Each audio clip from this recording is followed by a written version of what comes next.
Assalamualaikum warahmatullahi wabarakatuh. Perkenalkan, nama saya Aulia Makfirah dengan NIM F0612010006. Di sini saya akan menjelaskan tentang krisis moneter pada 1998 dan revolusi hijau. Saya akan menjelaskan apa itu krisis moneter dan apa arti penting bagi sejarah Indonesia. Lalu, apa saja sih penyebab terjadinya krisis moneter? Krisis moneter 1998 atau Krismon adalah krisis keuangan yang terjadi di Indonesia tahun 1998. Krisis ini berawal dari krisis finansial Asia 1997 di Thailand, yang karena sistem perbankan dan keuangan kita yang cukup lemah saat itu, dampaknya meluas dari krisis keuangan ke krisis politik juga, dan bahkan sampai ke kemanusiaan. Berikutnya arti penting bagi sejarah Indonesia. Tahun 1998 seolah menjadi momen kelam bagi negara Indonesia dan rakyatnya. Di tahun tersebut, Indonesia harus mengalami krisis moneter yang kemudian berdampak ke segala bidang. Di saat yang sama, kondisi semakin diperparah karena tuntutan para mahasiswa yang meminta Presiden Soeharto undur dari jabatannya setelah berkuasa sebagai orang nomor 1 di Indonesia selama 32 tahun. Di sini ada beberapa penyebab terjadinya krisis moneter. Yang pertama, rupiah yang anjlok. Kedua, utang luar negeri Indonesia yang membengkak. Ketiga, sistem perbankan yang lemah. Dan yang kelima, krisis kepercayaan. Sebelum Indonesia mengalami krisis moneter, ada beberapa kebijakan ekonomi.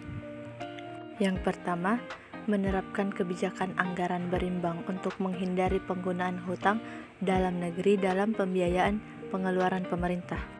Kedua, menerapkan kebijakan moneter yang berhati-hati yang menjaga agar pertumbuhan likuiditas sesuai dengan pertumbuhan pemerintahan real. Ketiga, menjaga agar nilai tukar rupiah selalu berada pada posisi yang realistis. Pada awalnya ini dilakukan melalui kebijakan devaluasi setiap kali situasi ekonomi menuntut demikian. Kemudian, sejak tahun 1986, hal ini dilakukan melalui penyesuaian sasaran nilai tukar rupiah secara harian yang ditujukan untuk memelihara daya saing industri-industri berorientasi ekspor dan sekaligus agar perkembangan nilai tukar rupiah sesuai dengan kondisi permintaan dan penawaran di pasar valuta asing. Keempat, mempertahankan kebijakan lalu lintas devisa bebas sejak tahun 1971. Kebijakan ini telah menarik investasi asing dan membuat perekonomian Indonesia dapat menyesuaikan diri terhadap perubahan kondisi di pasar internasional dengan relatif cepat. Lalu, kebijakan pasca krisis. Penutupan bank telah mengakibatkan hilangnya kepercayaan masyarakat terhadap bank sehingga terjadi bank runs dan krisis perbankan. Krisis perbankan telah menyebabkan anjloknya kinerja perbankan nasional dan permasalahan likuiditas telah meluas menjadi permasalahan solvabilitas. Untuk mengatasi krisis perbankan tersebut, beberapa langkah kebijakan dilakukan oleh pemerintah dan Bank Indonesia dengan beberapa kebijakan utama, yaitu pemberian bantuan likuiditas Bank Indonesia, program penjaminan pemerintah, pendirian Badan Penyihatan Perbankan Nasional atau BPPN, dan restrukturisasi perbankan. Adapun upaya pemerintah dalam mengatasi krisis ini, yaitu membenahi sistem perbankan Indonesia dengan membentuk BPPN atau Badan Penyihatan Perbankan Nasional, membubarkan bank-bank yang bermasalah, menguatkan nilai tukar rupiah menjadi 10.000 per dolar Amerika Serikat yang tadinya adalah kisaran Rp16.000, membentuk lembaga pemantau dan penyelesaian masalah utang negeri. Krisis moneter yang terjadi pada tahun 1998 ini tentu memiliki banyak dampak. Misalnya, harga bahan pokok naik, perusahaan mengalami kebangkrutan, banyak bank yang mengalami kredit macet, demo besar-besaran, dan hilangnya kepercayaan investor negara asing kepada Indonesia. Selanjutnya kita memasuki materi yang kedua, yaitu revolusi hijau. Pada materi ini saya akan menjelaskan tentang apa itu revolusi hijau, apa yang melatar belakangi revolusi hijau, cara pemerintahan dalam mendorong revolusi hijau di Indonesia, tokoh sentral dalam revolusi hijau, serta apa dampak dari revolusi hijau ini. Yang pertama, kita akan membahas tentang pengertian revolusi hijau. Revolusi hijau merupakan upaya pemerintah untuk memodernisasi sistem dan budaya pertanian. Kebijakan ini ditandai dengan semakin berkurangnya ketergantungan petani pada cuaca dan alam karena meningkatnya peran ilmu pengetahuan dan teknologi dalam pertanian.